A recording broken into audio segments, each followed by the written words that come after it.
Thank you, David, and welcome everyone. I'm very happy tonight or this morning, wherever you are watching us from, that none of the invited experts refused my invitation for this panel. So this is a great delight, frankly. And the second privilege tonight for myself is that I can sit in our cinema. What you see behind me is the real cinema, which is empty as all the cinemas in the world. But normally we'll be sitting inside this movie theater. This afternoon, before this panel, you had a chance to watch the new performance of Tomáš Vtípil, the musician who composed the musical score for the Czech classical silent film White Paradise. This is a part of the overall season of classic films by the Národní filmový archiv, and we wanted to start with this particular film because it's quite entertaining, and it's kind of generally agreed that such film is considered classic. This term has numerous meanings, and it's used for different purposes, including marketing, but we don't want to touch upon that necessarily. The White Paradise can we can say is a film or an artwork from the distant past. The film is almost 100 years ago. It's a typical example of the film production in the 1920s in Central Europe, and thus it belongs among the classics. Film as a medium also has its own long and rich tradition already, and the specific film we watched features certain formal qualities which establish the distance between us as the new audience and the film.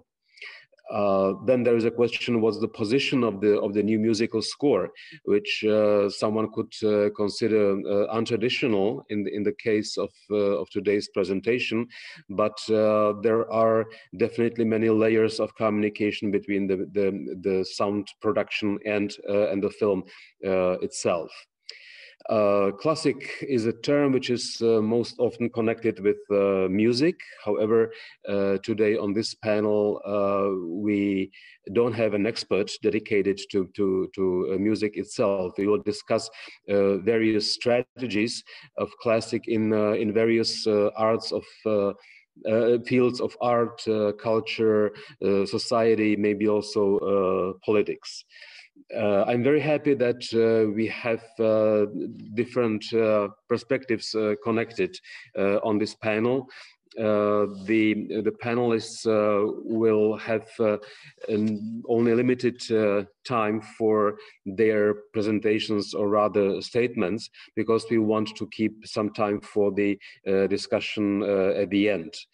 The general time framework is 1 hour, but if we all feel that the discussion really leads us to interesting horizons, we can stay longer.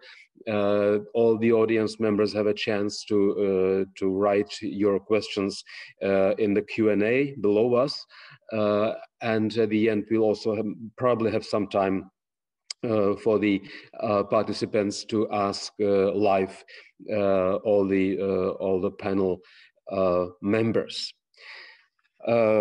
We will start with Paulina Reizi, who is a curator at Filmmuseum in Amsterdam, because this is a place from the whole from which the whole program of a season of classic films is being coordinated. So, Paulina, please. Thank you, Michal, for inviting me to participate in this discussion to talk about this initiative. Most people already watched the film and know that this was part of a season of classic films, but just to say a few words more on that, a season of classic films is a European initiative that provides free access to archival films in order to reach new audiences, and in particular to raise awareness of the work of film archives, or film preservation, and cinema history, specifically among younger audiences. The project is coordinated by ACE, the Association des Cinémathèques Européennes, which is an association of 49 national and regional film archives, ASE is the European branch of FIAF, which is the International Federation of Film Preservation Institutions. The project is financially supported by the European Commission. And in this year's season, 22 archives have been tasked with selecting at least one film or a film compilation program from their collections. Now, there are mainly three dimensions in this program to reach new audiences. First, most of the selected films are newly restored or at least digitized, so they can be more easily accessed. Secondly, the focus goes on original presentation as far as possible. For example, the new music recordings like we saw earlier, or live events when it will be possible with classical piano scores to electroacoustic experiments. And another example is introductions being given to contextualize as much as possible the films presented and their history. And the third element is that all these events and all parallel activities done together with the film screenings are for free, which I guess it's especially relevant for younger audiences. In selecting now these films, its film institution interpreted the term classic in different ways. The program features a variety of films produced from the beginning of cinema from 1896 to 1992. For example, there are films from known filmmakers like Pasolini, but still a less known documentary from him.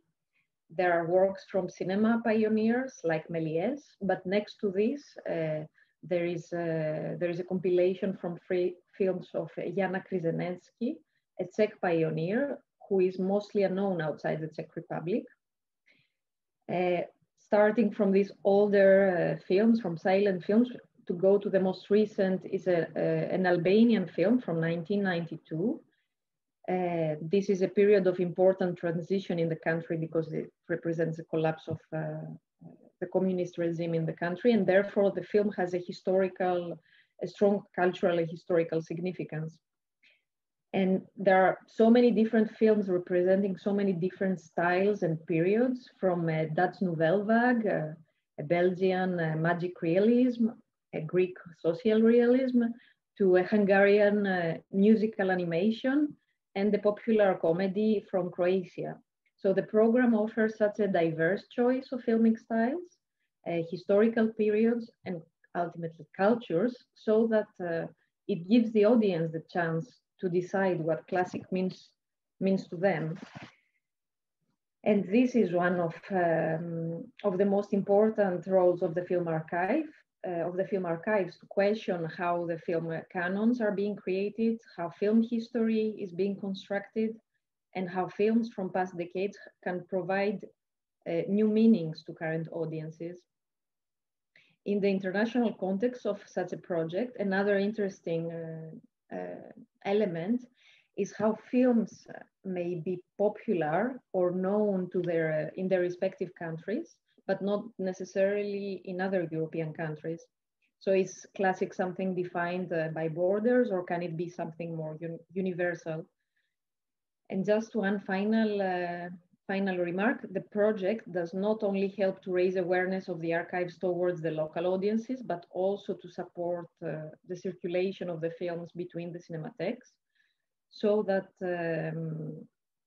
European citizens, or even now with the worldwide accessible screenings even further beyond, can access the classic films, or these films that they can consider classic or not only from their own country, but also from abroad, to see what other countries consider as classics.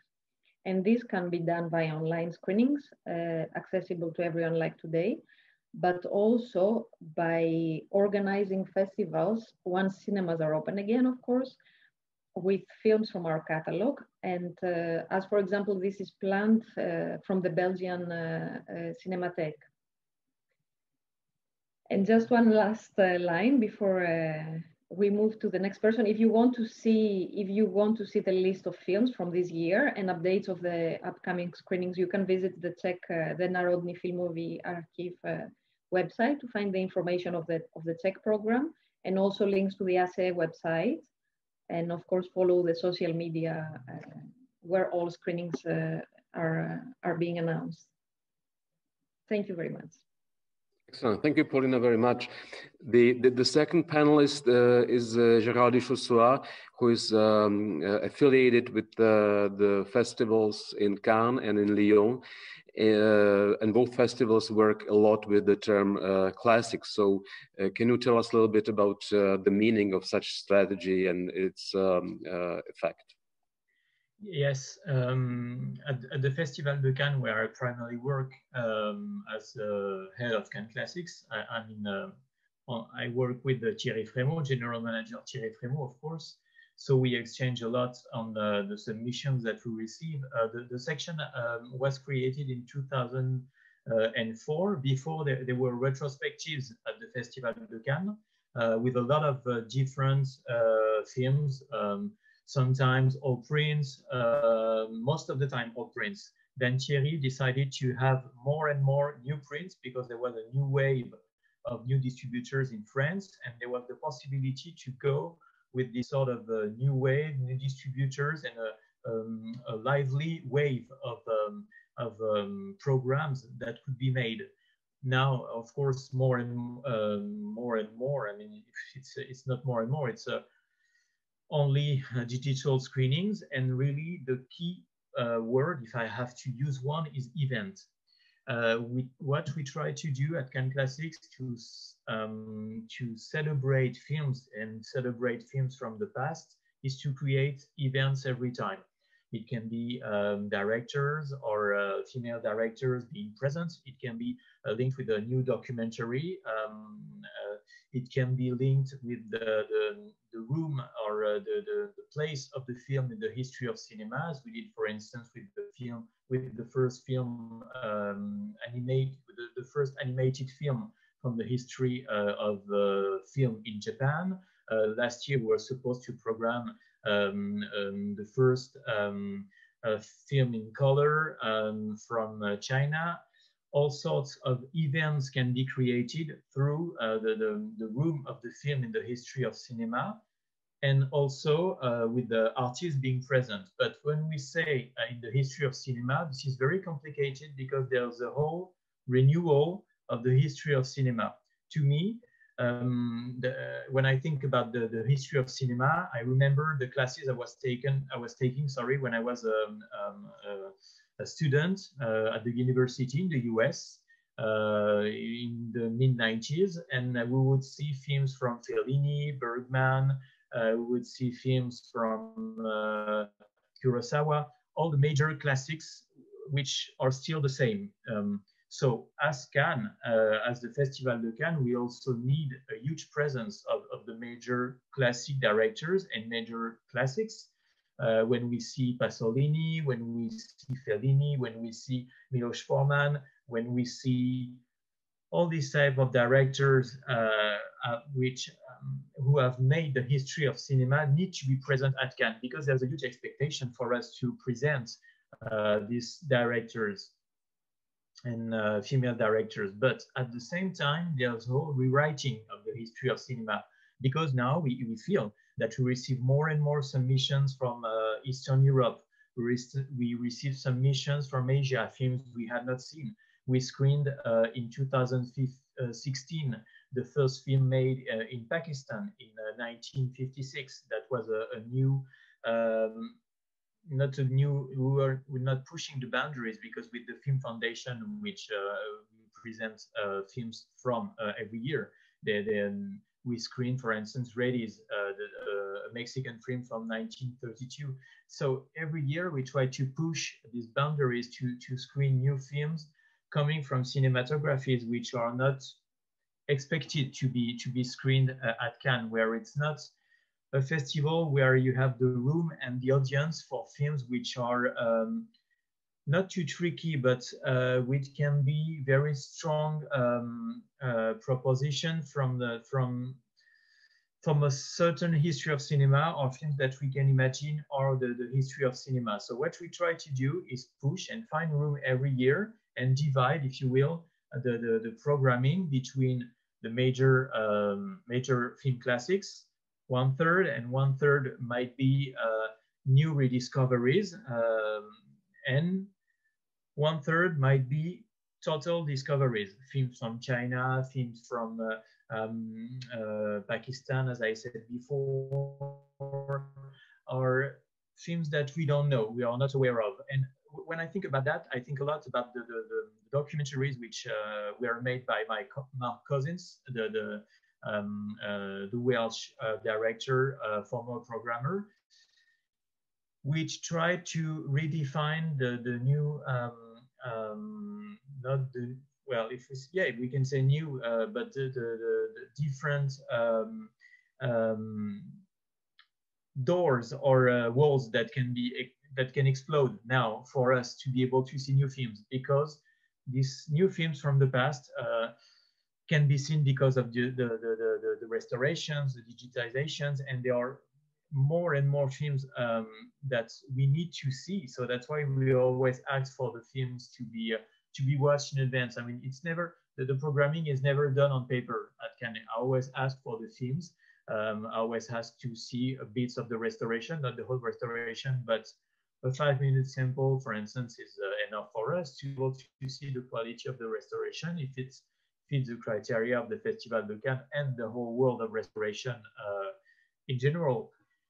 And from there, we can see the evolutions, and we can see that there are films that need to be seen. And to me, when I say new, it's also new because these films that we don't think straight away about are very important to be seen and to be discovered by new generations. Because the complicated point at the Festival de Cannes is that we are not a festival, heritage film festival. We are only a small section in the festival, because the festival is based on new films that will be seen in the future, in 6 months, in 1 year, maybe sometimes, depending on the country you live in.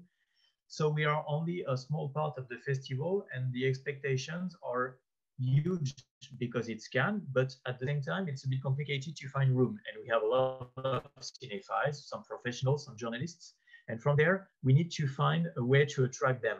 So we've been building a lot of partnerships with some local cinema clubs for youngsters, for teenagers, for cinephiles, and for American students also. So every year we build more and more partnerships for students and for professionals, for them to see the films, because I feel that more and more people tend to see films with links, and it's, to me, that's not sufficient enough. And when we build all these events at Cannes, as we try to do every year, there's a huge attraction for the films to be seen, and we try to find our room at the heart of the festival. And from there, I think there is an attraction that can be created. And every year we work with many institutions, archives, cinémathèques, foundations, companies also, of course, which push for the films to be seen, rediscovered, and seen again.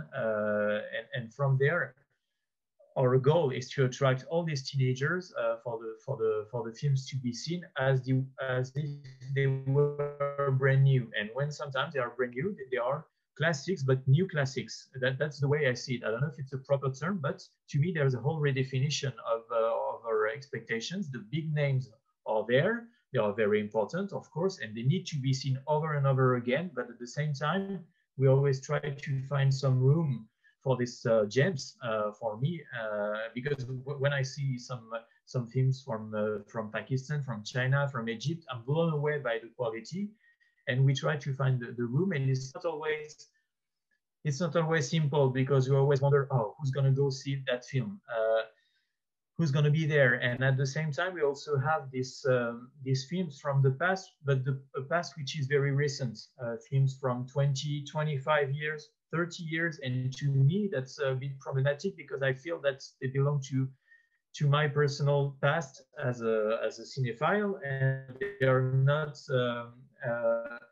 if I may, they're not old enough. So it's very complicated. And at the same time, when you think about a teenager, someone who's 15 or 20, a young adult, I always wonder, yes, but for him or for her, 20 or 35 years will be old enough. So it's always a discussion between that, and there's a push from catalog holders because they always want to find some room for these films to be seen, and sometimes they're not really interested in films from 1950 or 60 because they think they are too old. So it's a whole complicated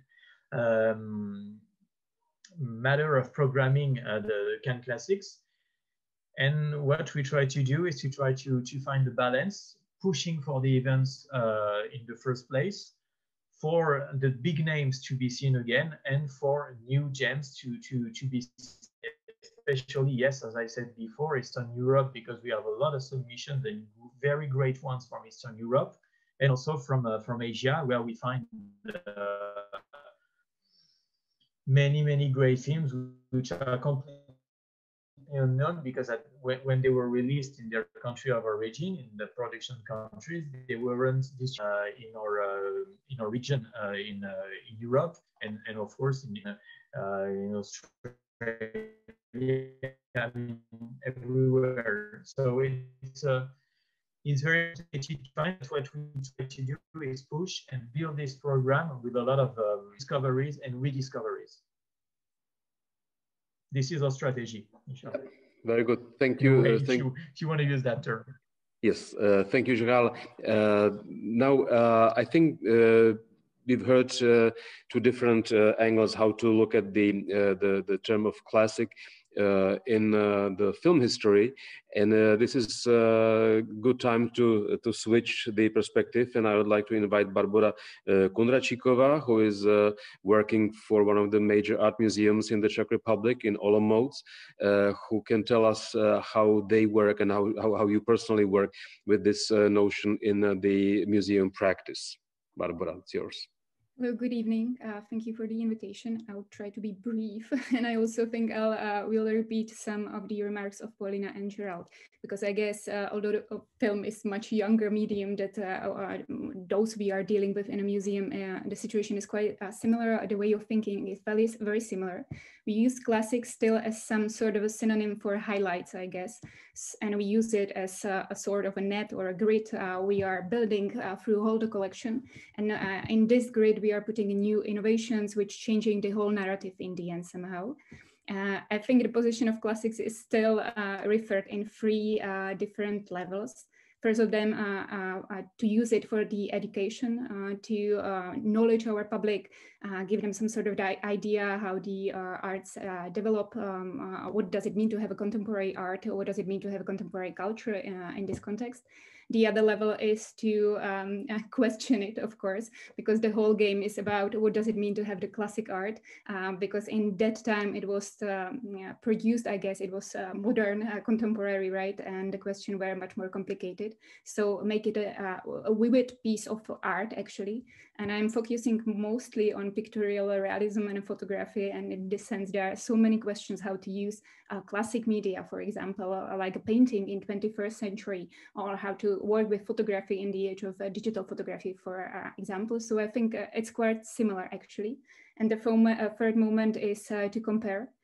Because I guess it's one of the strategy of contemporary arts, how to become sorts of in the same context and as the classics as such, to be compared to something which we already know. So this is the way back to some sort of a net or a grid we are using on the basic level. What more to add? I think it would be very nice to go back to etymology and to think about classics as something which comes from antique and as a style, I guess, which is somehow about harmony and balance, perhaps, and more of a tendency which goes through the history also. So it's quite simple to use it as something which is static. Because it's so based with our I don't know, basic elements, I guess, of visual culture of Europe and America in the end. but it's still something which might be challenged, I guess. I think there are some connection with canon, but we would like to go around it and leave it for the future, I guess. So that's from me, thank you. Maybe one more remark, because the Olomouc Museum of Art is focused on Central Europe region, and it might be quite interesting for us how to work with so-called Czech classics and put it inside a Central European context, which is quite rich. So this is the question for the future, I guess. Yeah, I'm sure that all types of contextualization is one of the major issues that we all have to deal with, because we don't want to isolate ourselves. So we want not necessarily to compare our art history or film history, but we want to see, you know, the varieties of perspectives from different times and regions. The next panelist is Irena Lehkoživová, who is a co-founder of a small but very important gallery in Prague dealing with architecture. So I'm curious, how is your gallery strategy dealing with the notion of classic? Irena, it's yours. So thank you, Michal, for also for the invitation, and for all the other panelists and people who are attending this session, for being here with us. So as Michal said, I'm one of the team of Viper Gallery based in Prague, which was founded in 2016. We started in 2016 as an architecture gallery when we were questioning, of course, when we started looking for the concept of the gallery, we were interested in architecture, and of course it brings a lot of question how to exhibit architecture, how to deal with this topic, which is also discussed in this field, because of course exhibiting architecture is quite a paradox. How can you exhibit something that cannot be by its nature, but it's like independent architecture or the built environment as a whole, contained in the exhibition space, or at least not in the way as we exhibit art, whether painting, sculpture. That is, how can architecture as the thing itself be present in the space? After all, architecture exhibitions show things that are taken out of their context and reality, are not physically present in the gallery, and which are located elsewhere, often thousands of kilometers away in different geographical, climate, political, social, or economic conditions. So how can we transfer to the gallery something as fleeting as an architecture experience, or the impression that a building creates, its classic appearance, for example? So I think maybe Jiří will also touch upon this topic a little bit. So how can we convey these spatial and bodily experiences that are associated with the presence and with our perception and experience within the building? That take place in space and time, and we were interested in a model that today's tendency is increasingly abandoning traditional or classical models of exhibition, which by means of plans, drawings, sketches, models, different, like using different fragments or photographs, films or videos, catching the atmosphere of the building, for example, how this classical means of exhibiting architecture replace a certain project, and which rather than the building and the built form itself show only its representation, or we can maybe say imitation. And the subject, of course, of the exhibition is also not so much architecture itself then, but also, and we were especially interested in this to show this social, culture, or artistic background that led to the formation of the project and development of the topic and so on. And of course, it also brings a shift in interest from this final product to the process, from form to idea, involvement of language and form of representation, which do not classically belong to the world of architecture. So yeah, so these were some questions we were dealing with when we started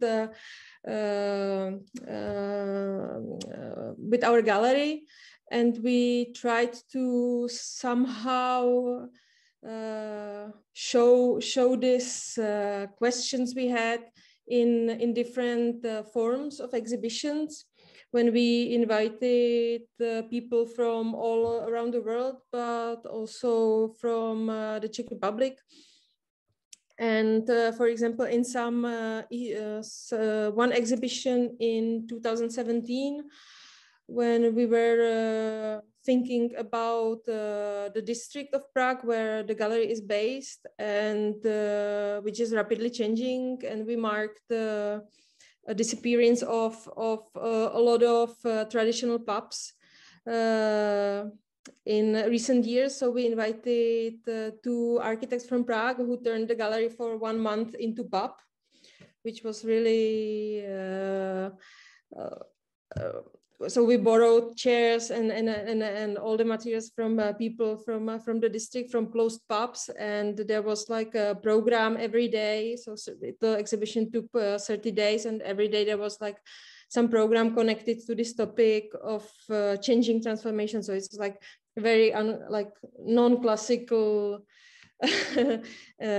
approach to exhibiting architecture. Or in one case we had exhibition in sequence in 3 different performances, which then the results were shown in the gallery and so on. So this approach for us is something we're trying to explore in relation or in contrast to that classical means of exhibiting architecture I mentioned. That means exhibiting models, photographs, and so on.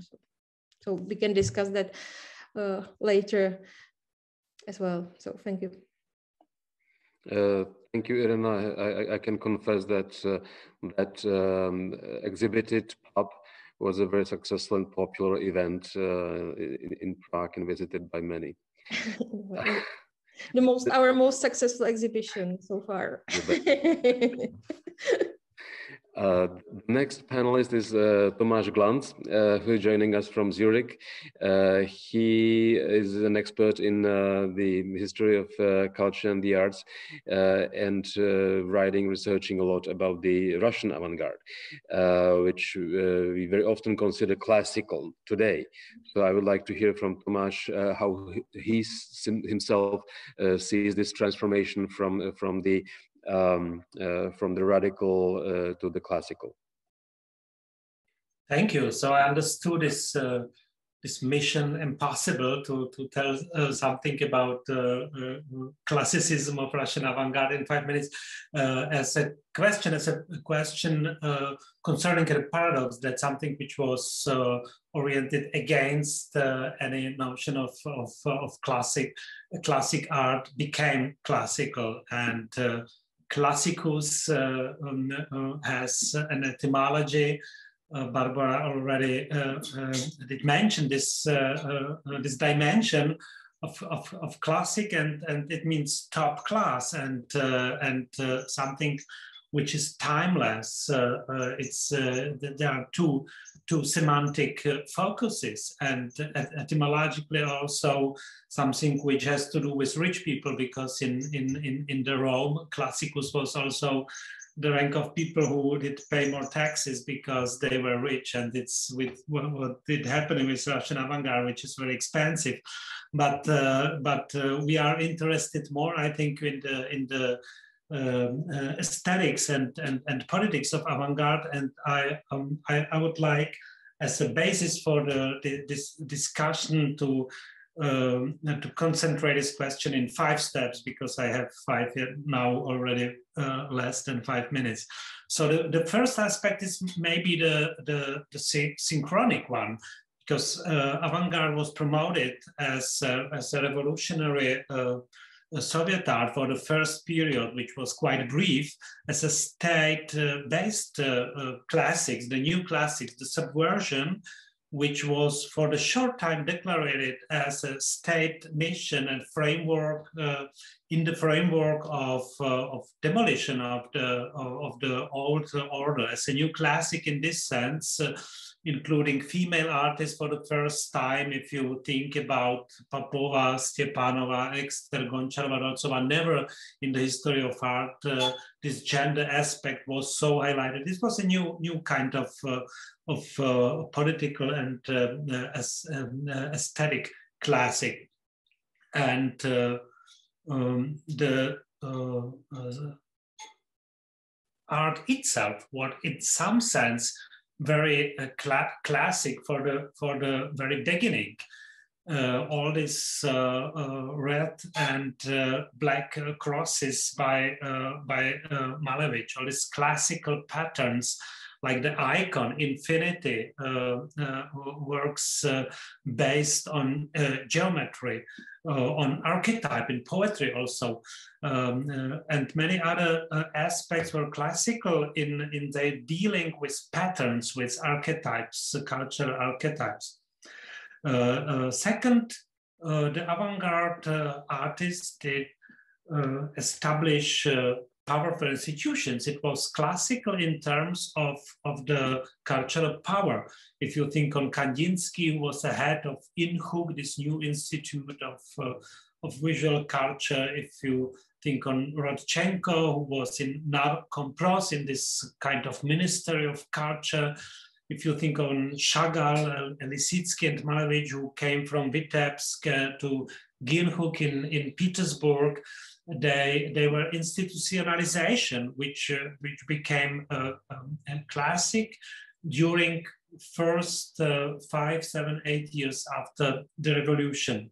The third point, the avant-garde became fast, classical because of the persecution and elimination from the cultural landscape and from the cultural life, beginning of the late 20s and then especially beginning of 30s in the Soviet Union during Stalinism. Avant-garde became a kind of cultural crime. It was connected with the fight against formalism, and you probably know this story, which from the retrospective point of view, of course, was a support of this becoming classical. And the third fourth aspect is the rediscovery of the avant-garde in the post-war underground or unofficial art. The rediscovery of avant-garde roots of the late modernism. And it was combined, of course, with the Western promotion of Russian avant-garde during 60s and 70s. It was a powerful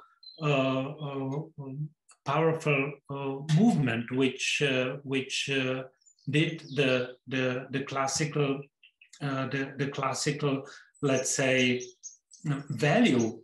Discover the classical value in the avant-garde from both parts, from the Soviet unofficial art on one side and from the Western fascination by new discovered Russian avant-garde at the same time. Because, for example, Czechoslovakia at that time was part of this Western fascination, paradoxically enough. And the last fifth step would be what did happen with Russian avant-garde during perestroika and post-Soviet marketing, postmodernism period, when the avant-garde became a kind of brand, a kind of design, and of course, at the same time, a part of advertisement and a kitsch. And it's now a big challenge to rediscover the avant-garde, maybe third, fourth, fifth time during last 10 or 100 or 120 years. because it became banal. It became horrible. Today you can see in the Moscow the worst advertisement for some new cars, and even today official Kremlin politics does use or misuse these patterns of suprematism. And so it's a standing challenge. You did mention that I didn't speak, although we are on the cinema platform in some sense, I didn't speak about Eisenstein or Vertov or Pudovkin. It would be a separate discussion, but more about the whole aesthetical framework of avant-garde and what did happen with it from our perspective. So thank you for your passion, and it was my last word. Thank you very much, Tomáš. The last panelist is Jiří Tourek, who is an expert, among other things, in the history of architecture. So I'm curious about your view of the usage of the term classic in history of architecture. Okay, thank you very much for the word. What I want to say is a kind of continuation of what Tomáš Glantz has said, because I would like to speak about the term itself, classic, in, let's say, last 50 years in architecture. This is a stable term in architecture, very often used, of course, also very often misused. And let's say in last 50 years, what is real classic in architecture is what used to be in the 1920s, 1930s, an anti-classical avant-gardist movement, including Russian constructivism, but not only. Let's say in France, it was Le Corbusier, in Germany, it was Mies van der Rohe and Bauhaus, etc. What was an anti-historical movement, anti-classical, with anti-classical connotations, became in the second half of 20th century and up to today real classic. And for today, when we call this kind of architecture a classic, it means it is an etalon of quality and of aesthetic values for today architecture. However different our architecture is in comparison with what was in 1920s, 1930s. But also the that we declared classicism, it means we historicize it. The modernist architecture, like Russian constructivism, is no longer contemporary architecture, is no longer our architecture, is a historical architecture, although it is just 50 years old or 70 or something like this. At the same time, there is, let's say in last 30, 40 years, strong opposition towards using the classic and towards classicizing anything like Le Corbusier's famous villas, for example. Because today history, today criticism, etc., want to be more inclusive and less exclusive. Because when you classicize anything, some art, some discipline, some movement, etc., you put it on pedestal, and it means you don't put there the other movement, the other architects, the other, etc. But today will for an inclusive, for not excluding anyone based on race, religion, gender, etc., etc. The will to include another groups, another architects is a engine against the classicizing. So there are actually two layers, both very active and both very important. But the discussion in architecture is a little bit more complicated, unlike, for example, the film, in the fact that architecture has real classicism, as was mentioned by Barbora, in the real classic civilization, in the old Greece and old Rome. And what more, today there are very, very strong movement of so-called new classicism.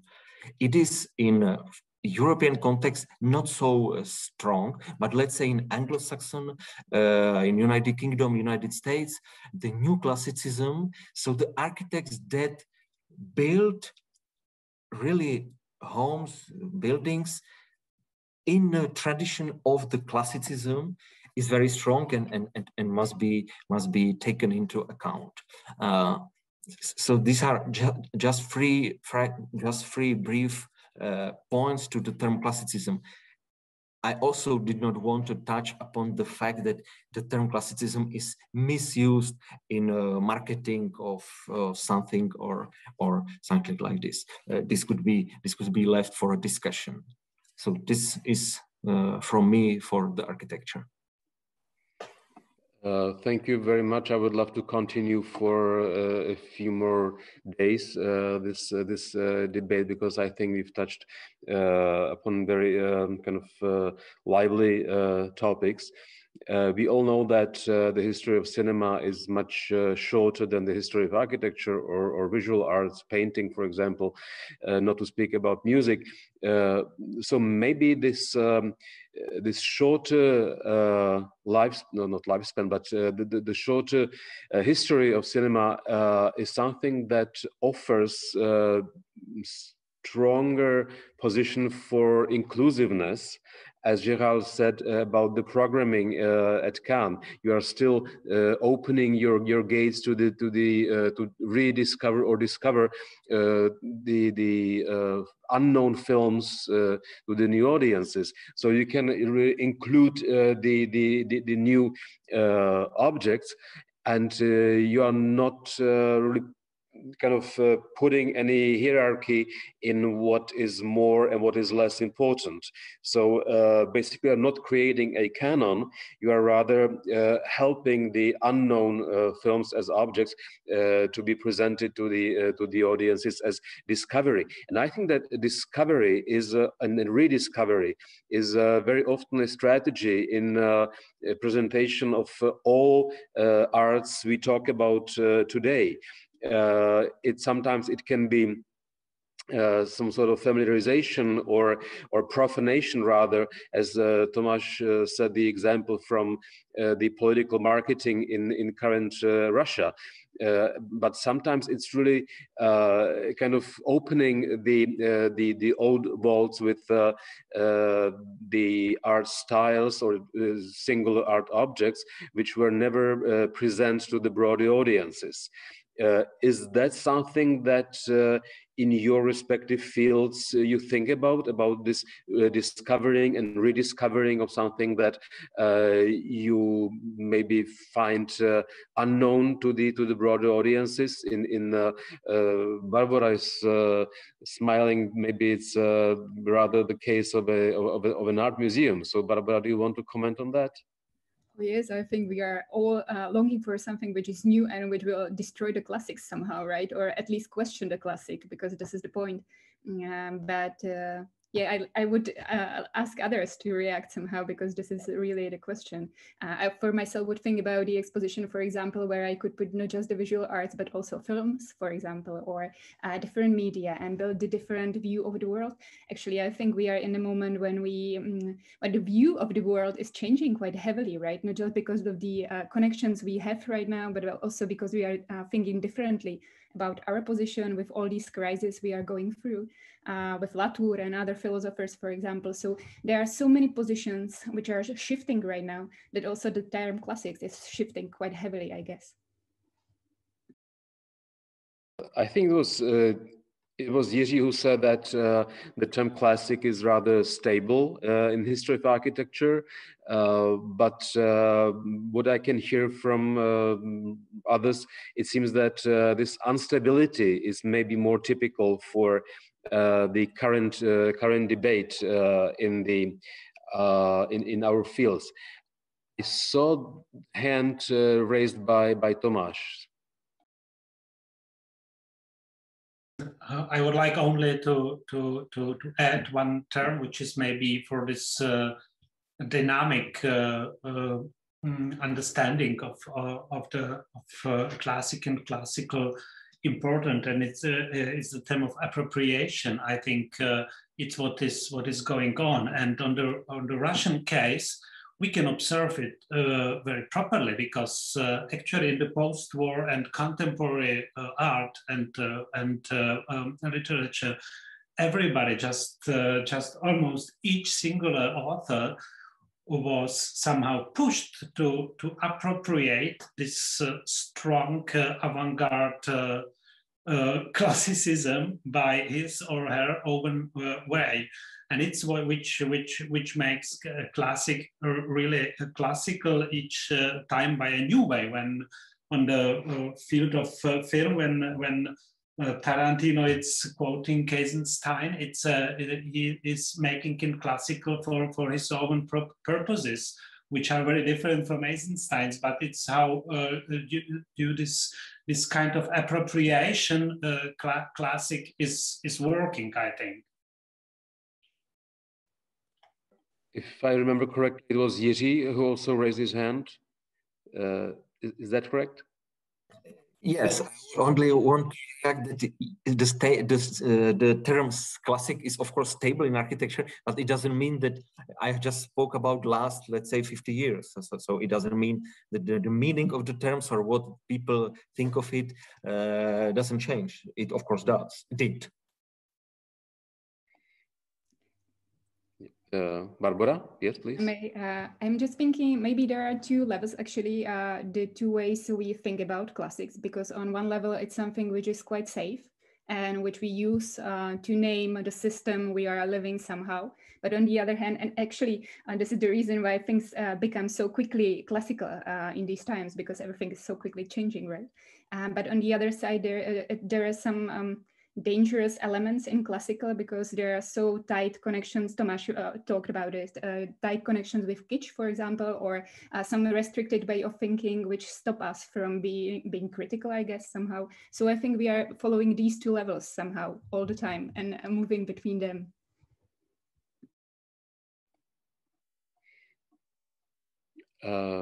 Gérald, please. And yes, I agree with Barbara, but one thing which comes to my mind every time is the fact that it's very hard to play safe, because when you think about the films which will resonate with an audience, because when we have an audience at Get Classics, it's mainly made of people between 18 and 22, 25. 70% of the population who goes there is quite young, and I'm always very surprised to see what the appeal of a classic, what we might call the typical classic. If I can take an example, if I can choose an example, we screened a couple of maybe 5 years ago, Gueule d'Amour by Jean Grémillon, 1935. It's one of the major films of the history of French cinema, very well-known film. Grémillon is a great author, recognized as such.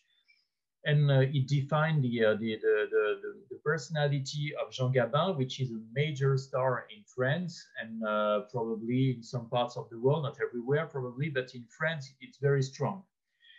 And we screened the film, and frankly, the audience wasn't there. And we were very surprised because the restoration was great, the appeal was there, and it's a film which didn't find the proper appeal to attract to a younger audience. And it was very surprising to me that by choosing this film, which was to us an obvious choice, and a film to be screened again, because the prints that we would see over and over again were very, very bad, damaged, and on TV it was very bad too, bad framing, some scenes were missing, you know, the typical problems that we might encounter when we see or screened films from the past.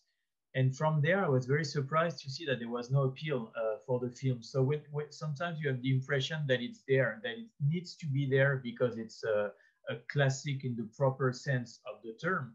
It's a film which belongs to the history of cinema. It has its place. There's a definition of an author, of an actor, and nobody goes there. I mean, when I say nobody, I'm exaggerating, but the audience isn't there to find a film. And for instance, 2 years ago, we screened a film from China from 1956 about the history of a young woman being independent and finding her own way and her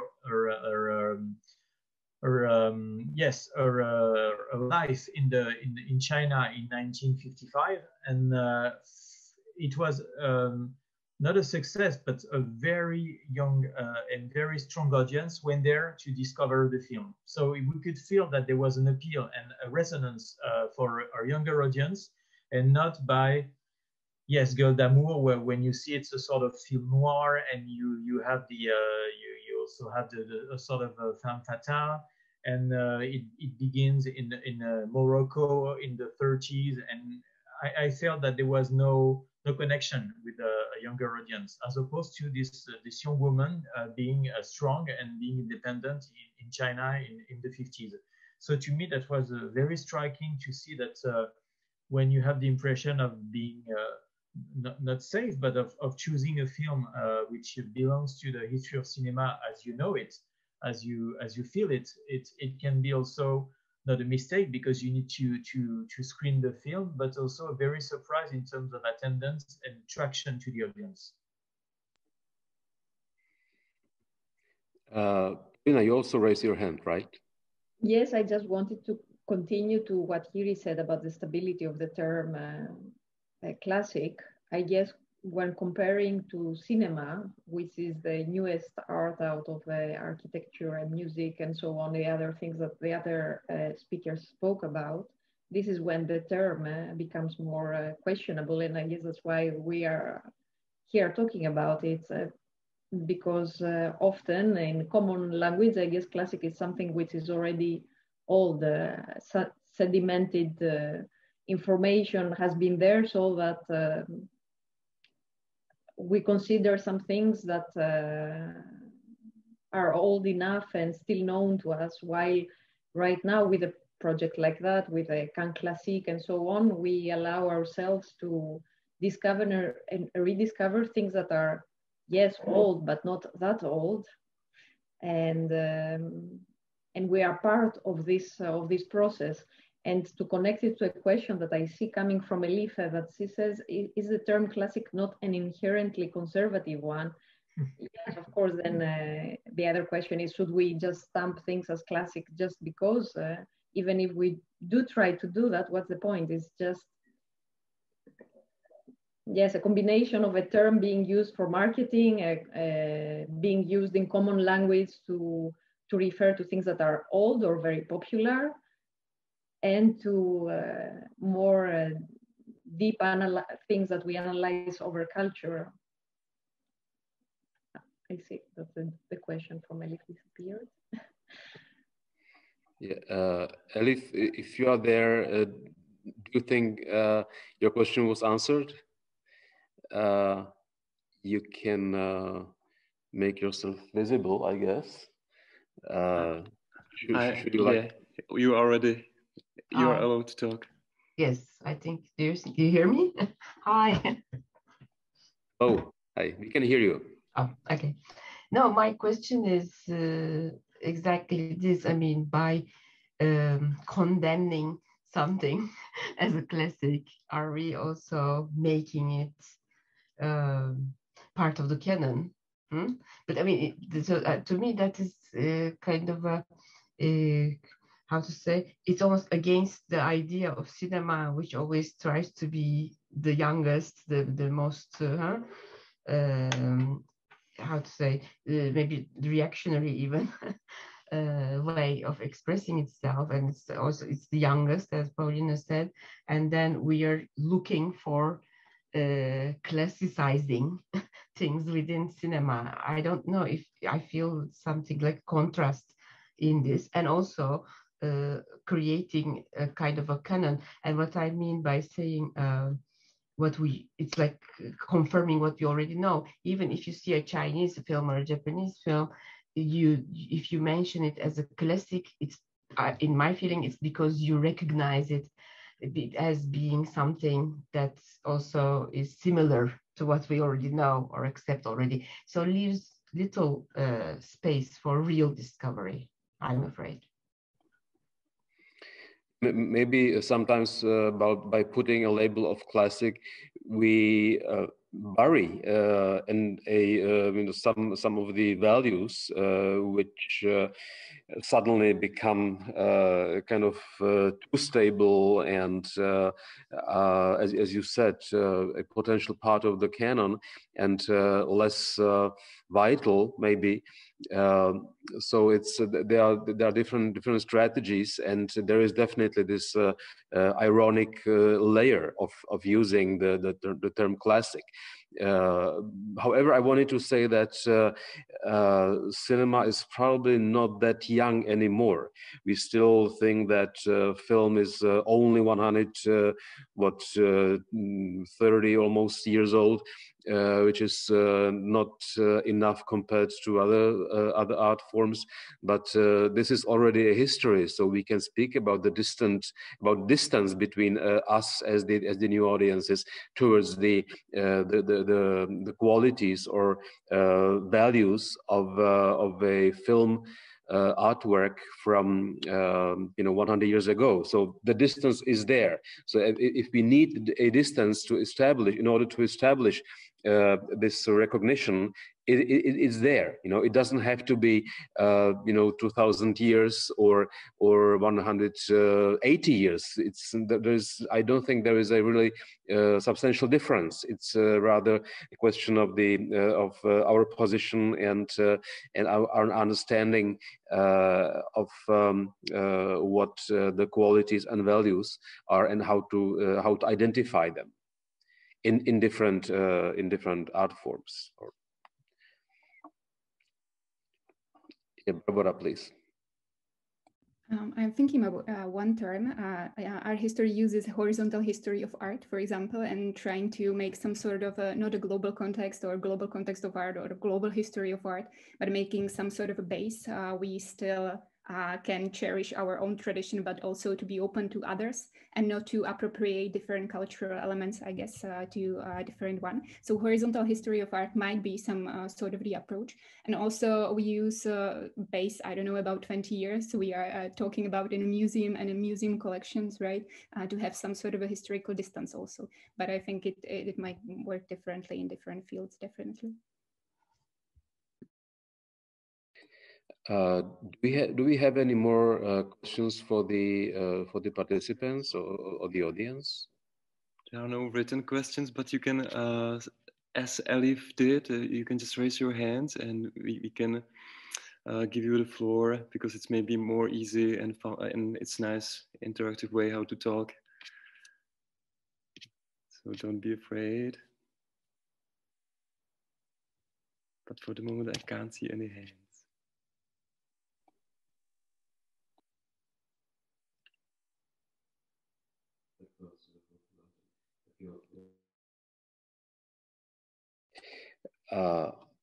We never promised anybody to find a new definition of classic on this panel. That was not our ambition, I guess. Also, we don't need actually such definition. We only need to see how we use the term and for what purposes and what kind of strategy it is to use such word. And in the meantime, there is Jay asking us, I would like to know if you think the term classic, it also has to do with the empowerment of the cinema author. Jay, you can... You should be able to talk. Yes, yeah, 1 second. Okay, can you hear me now? Okay, great. I'm a little bit concerned about how we, in a much broader sense than just this particular panel, are demonizing the word classic and classicizing. It's not just because I live in Rome and I'm surrounded by the classics all the time, but I think we have to constantly question why these works of art, these examples of architecture, these films that we have labeled classic, why we've used those terms to denote artworks that speak to us and speak to us through the ages. I think the example of the Grémillon film, I don't know that that's really is a problem of the film per se. It's just the particular the exigencies of Cannes, where everybody is focused on other things. It depends on what color your badge is, all of that sort of thing, whether you're getting into places or not. So I think we need to, we're in a particular moment in time where we're so terrified of somehow not being part of the zeitgeist, of not being part of the most up-to-date sensitivities, that what we're doing is that we are losing our understanding of works of art that speak to us. And by us, I mean everyone. And an example, sorry, I'm talking a little bit too much, but an example I'd like to throw in right now, not, well, semi-film related, was last year when Beyoncé and Jay-Z released their video for a song called Ape Shit, which was filmed all in the Louvre. And I'm not a fan of the song, but I love the video. And all of these critics wrote about it, I'm sure they were mostly white, saying that Beyoncé and Jay-Z have overwhelmingly challenged the Western canon with this video. Instead, what I think they were doing was saying that the Western canon belongs to me just as it belongs to everybody else. So there's this idea that somehow we have to go over the Western canon because it's no longer relevant, which I think is absolute nonsense. What we need to do is make sure that everyone feels a part of the Western canon. Gérald was not really agreeing a few seconds ago. Do you want to comment on this? For the hello Jay, for the classics and Cannes classics, I mean you don't have a lot of problem entering the screening. Sometimes it's complicated, but at least we organize 30 screenings more or less, and it's complicated for 3 screenings, but most of the time it's quite easy to enter films at Cannes Classics. There's no problem with the badges most of the time. No, there are never problems with the badges. So it's not that people run away from one place to another. I agree with you. It may diminish the number of professionals and journalists going to see films at Cannes Classics, but the number of cinephiles, which is 70% of the population who goes see films at Cannes Classics, and very young people, as I said earlier, people between 16 and 22, 25. So they're quite young and quite eager to see films. And I can tell because we give a lot of tickets and we work, as I said at the beginning, with partners to make sure that they can see films during Cannes, because Cannes is a huge machine. And sometimes it can be tricky to see film when you're a cinephile or have a cinephile badge, when you go see films for the competition at Certain Regard, but for the films screened at Cannes Classics, mostly there's no problem. And I could really feel there was no attraction for the film when I talked to people after, because I usually do that when it's possible, and when we have no guests to take care of at the after the screening, it's possible to talk to people to see what they felt about the film.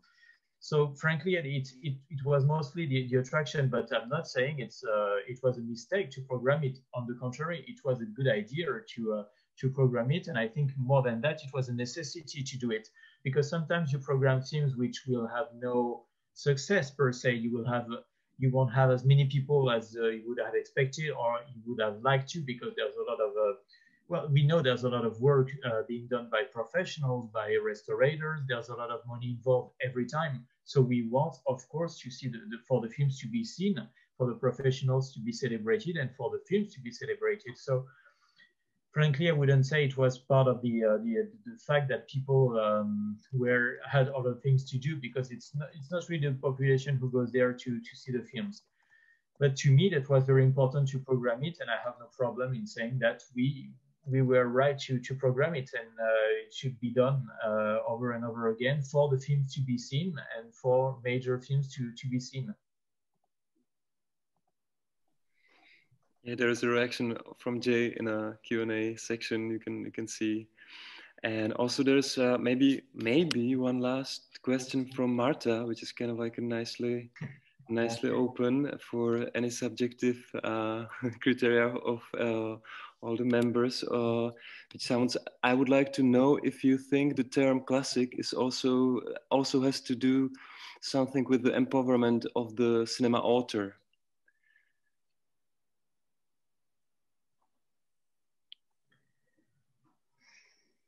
It's a tough one.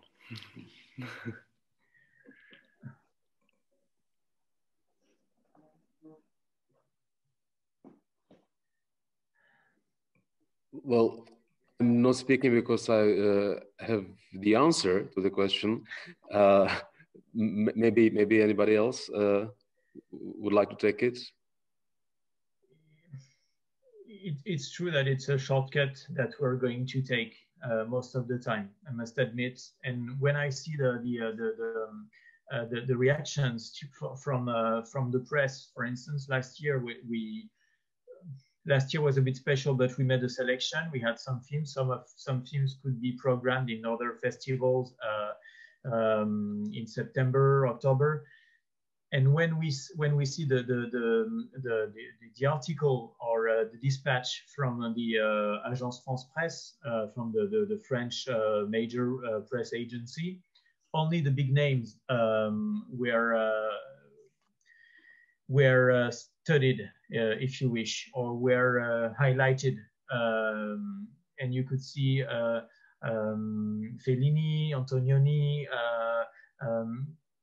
Every time it's there. I mean, it's a way that we can read the classics, and sometimes it's true that it's not the proper way to do it, but it's not like that all the time. When I was talking about rediscoveries or discoveries, that I feel that we also push for films first and foremost before directors or female directors. From the way I see it, it's not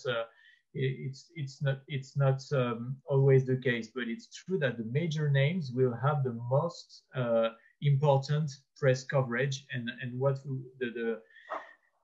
what will be pushed most and foremost, will be the big names, and we will have the impression that Cannes Classics is only made of big names. So maybe there's also a redefinition in the way we see classics, but in the whole cinema way of reading or the history of cinema, or the films that we need to be seen, because we know it's a work team, and sometimes it's we are attracted by a film because there's a great cinematography, because sometimes it's the history, because sometimes it's the acting. So there was also this way of redefining the way we approach cinema in a more general sense. It's a work team, and we can really feel it, and it's also good to see, but it's harder to sell. I mean, if you say, oh, great work by Laszlo Kovacs in cinematography, this is not what's going to be read in the first place. We will go back to the director and to see what the name of the director is in the first place, even if we try to push the cinematographer. I mean, we screened several times documentaries about cinematographers, so that's a way for us to push also important collaborators, if you wish. I don't know if it's a proper term, but it's also a way to do it. And most of the time we go back to the directors. He worked with such and such. This is what we can read in the press or in the press coverage. So it's also a way, the way cinema is seen. I'm talking for cinema, but I'm sure it's also it could be studied also for music, when you know that a sound engineer is going to be very important. A producer will be, sometimes it will be a guitarist, or I mean, there are also many factors and many people being involved. So I always wonder if it's the proper way to do it. And it's so we have to question also the way we see cinema in a general sense, and what what was done by the team also is important, and how we could present it. That's also very complicated for us. When we introduce the film, it's possible to do so, but when we have to market, because we use marketing at the beginning of the discussion, and it's true. I mean, it's even worse in music. You hear classics all the time, classic rock, etc. You hear that all the time. And in cinema, it's always very complicated because we see author, we see names, and we don't see the work of a team behind the film. So maybe we can use the word classic in a more liberal way in order to avoid the stereotypes and cliches, and also to push the media to understand the diversity within whatever field we work in. So that might be the positive potential or maybe even subversive potential of such a word, which sounds maybe conservative, but maybe it has a potential to be used in a more provocative way. Before we conclude, I wanted to offer each of you one last minute. Maybe you have something on your mind which we have to hear. Should we take the last round?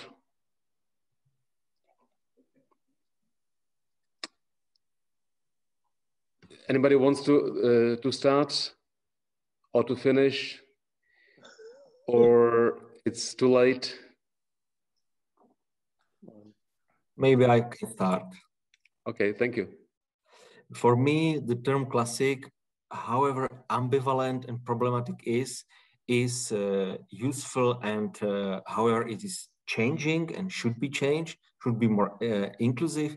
It is useful a useful term, because any way we need in architecture some etalon of what we as a society understood as important. Maybe it is a little bit conservative point of view, but anyway, I believe in the end we somehow need it.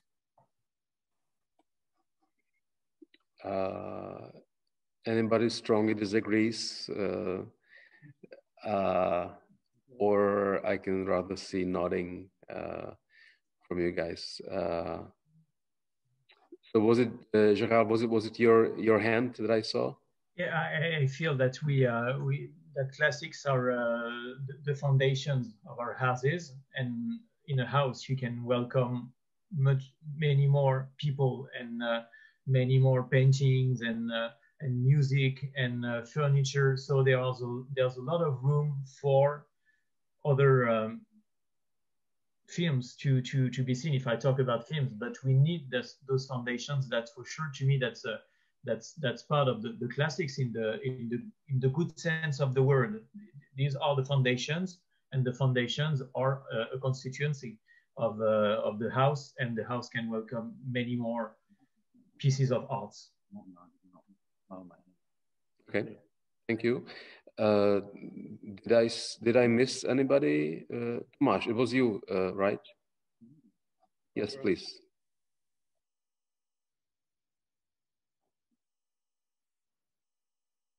I think we can hear you, Tomáš. Excuse me.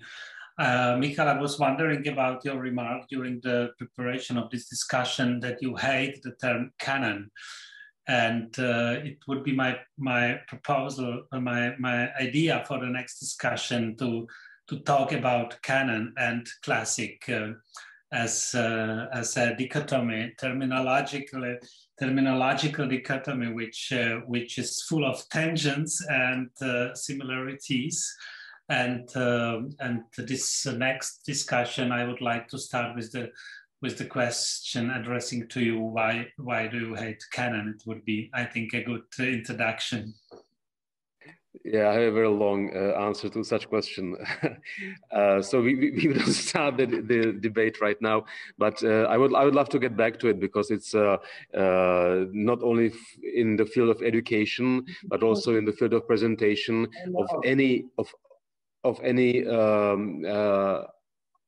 types of art. I think it's important because it has to deal with the artistic and aesthetic value in historical perspective. So there are a lot of things to talk about, and I'd be happy to see you guys in this practical little multidisciplinary chat, like if the world was normal. I think it's almost 9 o'clock. We have 2 hands raised from the audience, so I don't want to miss that. Can we hear Bruno? Can we hear you? Můžeš toho Bruno pustit? Can you hear me now? Yes. Well, as a film archivist, I don't think it's up to us, film archivists, to determine which is the canon and which are the classics. Because if you determine classics and canon, this means you make choices.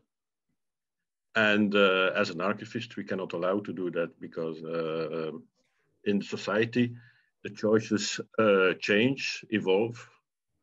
If you only look at films like Gone with the Wind, which was a classic until recently, which will be forgotten in a few years. So it's up to someone else to determine which is canon and which are classics. Yeah, but I think it's fun to be part of such debate. I don't think that a label of classic is kind of determining what should be preserved or shown to the audience. Primarily. So it's just a dynamic of this putting on and off the labels. Okay. Yeah. Was there any other question from the audience? Okay, so I think we can conclude here, and as I said, it would be great fun to see each other again, because I think we have a lot of things to talk about. Thank you so much, everyone. Thank you to the viewers, to the participants, and enjoy the movies. Not only classical. Take care. Bye-bye. Thank you. Bye. Good night. Bye. Thank you. Bye. Paulina, I want to say something. Yes, but sorry, Michal, I hijacked your discussion. Can I just say 2 last things? Absolutely. Sorry. Yes. One is because I had this nice image of Jay and Rome and the classics around him. I just wanted to say that, connected also with Bruno, what he said, that what this initiative is about is that film preservation is not, films are not made of marble, and even the marble is being destroyed, and we need a lot of support to be able to preserve these things, whether it's Bruno or me or somebody else who has to work on these films. We need initiatives like that to promote the work that the archives do. Whether the classics of yesterday will change tomorrow and it will be something else later, but we need to have them around us to see these beautiful images, like we see the Roman columns today, and we all enjoy it, whether we can analyze of whether it's a classic or not a classic or whatever. And one last thing, lighter, next week, for whoever wants to join the next screening of Season of Classic, there is an Irish the screening organized by the Irish Film Archive. The film is called She Didn't Say No. It is a film from 1958. It is based on a real story of a mother of 6 children by 5 different men, and they are all living in a village in Tipperary.